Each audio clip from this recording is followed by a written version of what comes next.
Погрози, обшуки та незаконні затримання. За 5 років окупації Криму українські правозахисники зафіксували понад 300 випадків порушень прав журналістів. Понад сотня з них змушені були залишити анексований півострів. 10 редакцій ЗМІ виїхали на материкову частину України.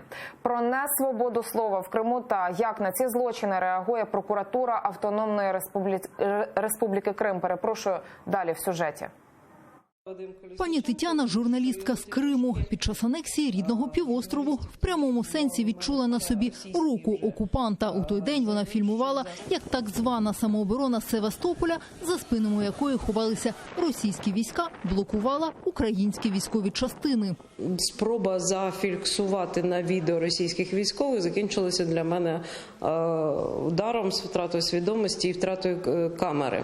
Всі спроби звернутися до людей, які тоді вже прийшли до влади, і нічого не дала ніякого результату.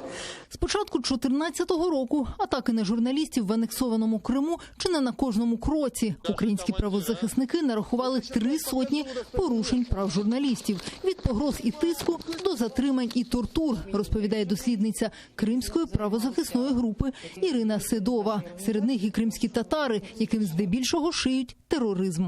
Мінімум 10 кримінальних справ у нас зараз є зафіксовано. Серед них є журналісти, які виїхали, і вони зараз тут, в Києві живуть, працюють, наприклад. А є журналісти, які там зараз сидять в в'язниці Кримської солідарності. Я можу назвати по іменах. Кого ми знаємо точно, що він займався журналістською блогерською діяльністю. Це Наріман Медівінов, по-перше. По-друге, це Ремзі Бекіров, Осман Рифмеметов. І ще ми вважаємо журналістом Сервера Мустафаєва, хоча він не тільки був журналістом, а був громадським активістом. Аби зупинити безкарність окупантів за злочини проти журналістів, передусім їх слід документувати, каже правозахисниця Тетяна Печончик, а далі передавати інформацію міжнародним організаціям ООН, ОБСЄ та Раді Європи. Радить і оскаржувати дії окупантів щодо журналістів у Європейському суді з прав людини, а інші країни експерт закликає вводити персональні санкції по відношенню до найбільш злісних порушників прав людини в Криму.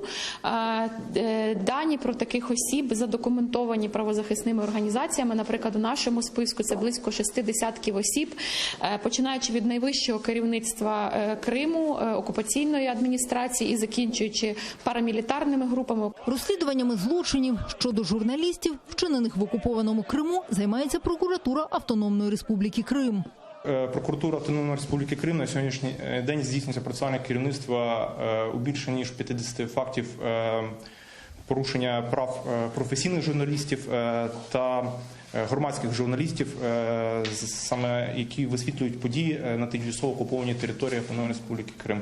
На завершальному етапі досудове розслідування справи щодо перешкоджання журналістській діяльності Миколи Семени, розповіли в прокуратурі. Про підозру вже повідомили слідчому ФСБ та судді окупаційного суду Сімферополя. Журналіста Миколу Семену засудили до 2,5 років умовно за невизнання російської анексії Криму. Олена Стецюк, Юрій Комаров, Заман, АТР.